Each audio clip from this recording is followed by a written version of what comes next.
Районыбызда өткен yıl 5 гаиләдә, bu yıl ise 2 гаиләдә игезәк балалар туган. Шәһәребезнең Циолковский урамы 11-нче йортта яшәүче Саттаровлар гаиләсендә дә 6 ай элек игезәк кызлар дөньяга килгән.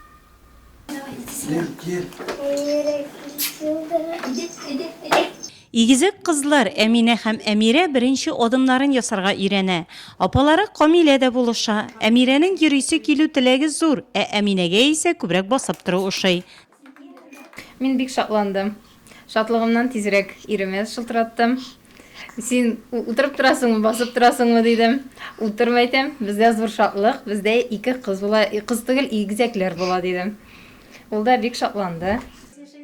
Игезәк кызларга 6 ай, инде холыклары да формалашкан. Әминә бик тыныч булса, Әмирә киресенчә тик тора белми. Артык хәрәкәтчән, йокларга яткырганда иң беренче Әминәне йоклатабыз ди Гөлназ. Әминә ул безнең капризный. Ул ярата, ул ялкаурак даже безнең. Ул гел ашап торырга готова, менә шулай. Әмира безнең постоянно в движении, елмаеп тора. Ул безнең уже ходунки да во все чөп җире квартира буенча. Әминә только начала әле. Табиблар игезәк һәм кызлар буласын әйткәнчә кадәр йорт башлыгы Фаил малай көткәнен яшерми. Әмма хәзер эш кызына карап әти кеше куанып туймый.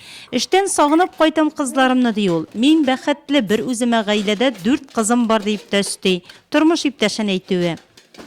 Кызларны тәрбияләү бик кызык дип нитәмен. Алар малайлардан караганда бигрәк теге послушный дип ничек. Бик послушныйлар, бик зур бәхет минем өчен, бик шатланам, шатлап, күбрәк әйбер дә юк. Күбрәк тә алса булыр, может, табырга барып кайтыр җитмеше булыр әле. Всегда люблю маму и всегда ей помогаю.